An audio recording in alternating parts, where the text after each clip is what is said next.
So mga sangkay, meron pong naganap doon po sa Australia ngayon. Bigla daw pong naging kulay dugo ang paligid sa isang lugar mga sangkay sa Australia. Ano nga bang nangyari? Alright. Ito pag-usapan po natin ngayon mga sangkay itong viral ngayon, no? Na meron daw pong naganap doon po sa Australia na bigla daw pong naging kulay dugo ang paligid ng, I don't know kung isa po itong syudad o isang bahagi ng lugar mga sangkay doon sa bansang ito. Pag-usapan po natin at ano ang sinasabi ng Biblia tungkol po sa mga nagaganap na mga kababalaghan sa ating mundo. Anyway, bago tayo magtuloy-tuloy sa mga hindi pa po dyan nakakapag-subscribe, makikita nyo po yung subscribe button sa baba ng video na to. I-click nyo lamang po yung subscribe, i-click ang bell, at i-click nyo po yung all. Sa mga nanonood naman po sa Facebook, syempre, i-follow nyo po yung ating Facebook page. So, eto na, mga sangkay, pag-usapan po natin. Kasi, viral ito ngayon sa social media, marami nga po ang nagulat tungkol po dito. Ano ba talaga ang naganap doon sa Australia? Doon may paliwanag po yung science, mga sangkay, pero may sinasabi din po ang Biblia tungkol po dyan. Alright? So, ito po yun, mga sangkay. Ito po yung viral nakita ngayon sa mga balitaan. Binalita po ito ng mga international media. Sky turns red as cyclone slams into Western Australia. So doon pala ito tumama sa Western Australia, pero hindi po ito basta bagyo mga sangkay na makikita po ninyo. Ito po ay nakakagulat kasi bigla pong naging kulay pula, kulay dugo yung buong paligid. So ano mayroon mga sangkay? Eto, bago po natin na talakayin to, saliksikin po muna natin kung ano nga ba talaga ito.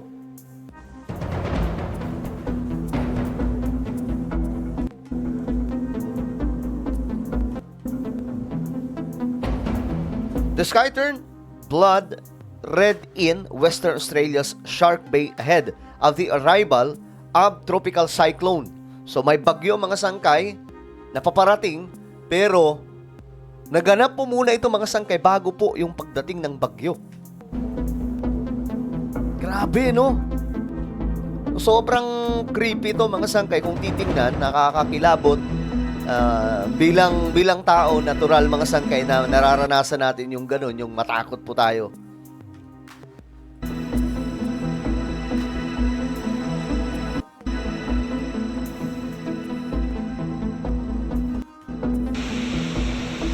Then, after po nyan, yan na po ang naganap mga sangkay, bagyo na.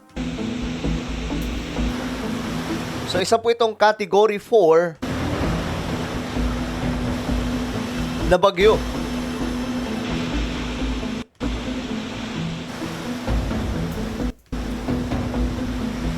The tropical cyclone knocked out the power in the town. So nawala po yung kuryente. At ayon po dito sa report, mga sangkay, maraming mga kabahayan ang nasira at maging po ang evacuation center na puwersa daw po itong mga residente na mag-relocate.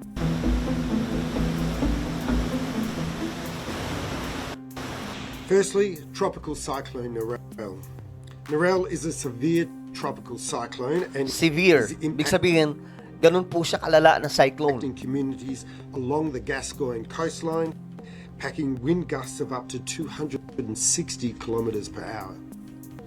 Okay, so, yan yung ganap mga sangkay. Ito yung ibang mga video. Tingnan po natin. Ayan, ito yung ibang mga video. So, kitang-kita nyo naman yung paligid. Pulang-pula bago po dumating ang malakas na bagyo.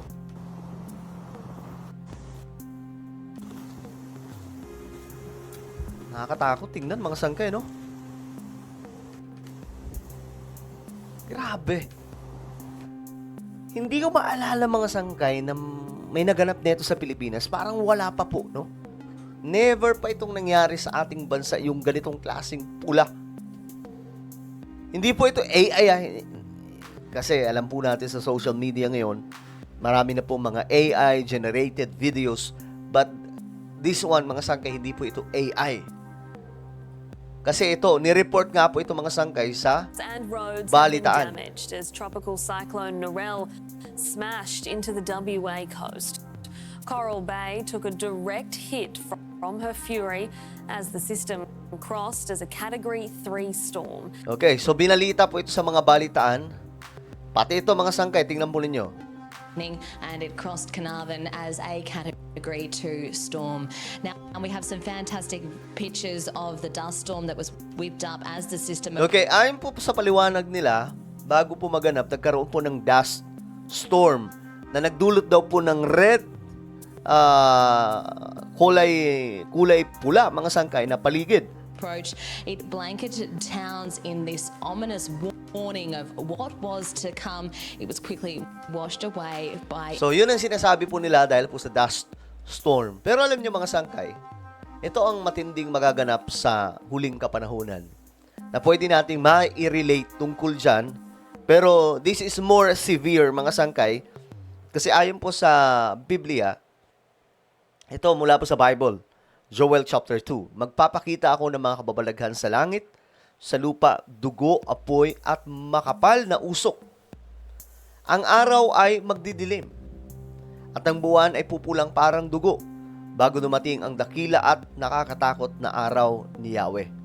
Sa panahong iyon, ang lahat ng hingi ng tulong kay Yahweh ay maliligtas gaya ng kanyang sinasabi.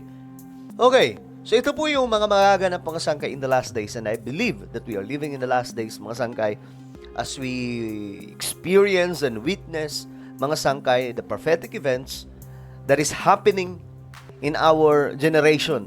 So, nakikita po natin mga sangkay yung malalang sitwasyon ng society, nakikita po natin yung mga digmaan at kung ano-ano pa, and yun palang mga sangkay proof that we are living in these last days and we have to be faithful in our relationship with the Lord, because at any moment He is coming back.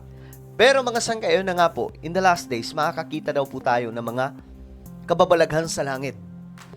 At ngayon mga sangkay, nakikita po natin itong mga ganitong klaseng kababalaghan sa tubig, sa kalangitan, at kung ano-ano pa man, mga sangkay, na though may explanation dyan, yung mga science, pero it doesn't mean, mga sangkay, na hindi po natin ito may relate sa kung ano ang sinasabi ng Biblia. Na in the last days, marami nga po mga kababalaghan na magaganap mga sangkay. No? At marahil, isa po ito sa mga katuparan ng mga propesiya ngayon sa Bible. Nai-experience po ng sangkatauhan mga sangkay itong grabing events, no? Patungkol po sa end times. That's why I believe, no? At any moment, pwede po talagang tumunog ang trumpeta at bumalik na ang ating Panginoon. At ito pong mga nagaganap mga sangkay ay wala pa po sa hinaharap.